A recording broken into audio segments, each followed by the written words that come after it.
ফের চরমে পৌঁছালো রাজনৈতিক কাদা ছোড়াছুড়ি। রাজনীতিবিদদের চরিত্র হনন, অশ্লীল স্লোগান, পাল্টাপাল্টি সমাবেশ, এনসিপির রাজনৈতিক কার্যালয়ের সামনে ককটেল বিস্ফোরণ সহ নানা ঘটনা ঘটছে। তাহলে কি গত বছরের ৫ আগস্ট রাজনৈতিক দলগুলোর মধ্যে যে ঐক্য ছিল তা ভেঙে গেছে?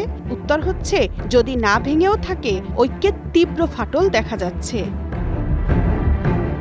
অপপ্রচারের বিরুদ্ধে সোমবার শাহবাগে প্রতিবাদী ছিল ছাত্রদল, আবার গুলিস্তানে রাজপথ দখলে ছিল এনসিপির।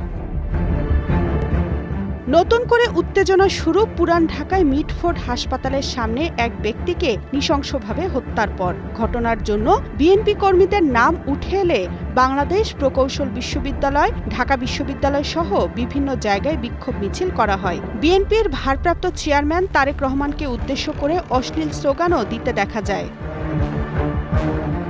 এরপর সোমবার পল্টনে ছাত্র দলের বিক্ষোভ কর্মসূচির আগে বিএনপি মহাসচিব মির্জা ফখরুল ইসলাম আলমগীর এ নিয়ে প্রতিক্রিয়া দেখান। তিনি বলেন, এটি রাজনৈতিক সংস্কৃতিকে আবারও সেই ফেসিবাদের যুগে ফিরিয়ে নিয়ে যাচ্ছে কিনা এমন প্রশ্ন উঠতেই পারে। বান্ডেল থাকলে প্রতি সেনমানিতে টাকা বাঁচবে। বিকাশ সেনমানি বান্ডেল কিনে জিতুন প্রতি লেনদেনে। একই দিন বরগুনার জনসভায় এনসিপি আহ্বায়ক নাহিদ ইসলাম অভিযোগ করেন, চাঁদাবাজ মুজিববাদের নতুন পাহারাদার বিএনপি। বিশেষজ্ঞরা মনে করছেন, এ রকমের কাদা ছোড়াছুড়ি পতিত স্বৈরাচারের জন্য অনুকূল পরিস্থিতি সৃষ্টি করতে পারে। অবসরপ্রাপ্ত মেজর জেনারেল কাজী ইফতেখারুল আলমের বক্তব্যে উঠে আসে এমন তথ্য।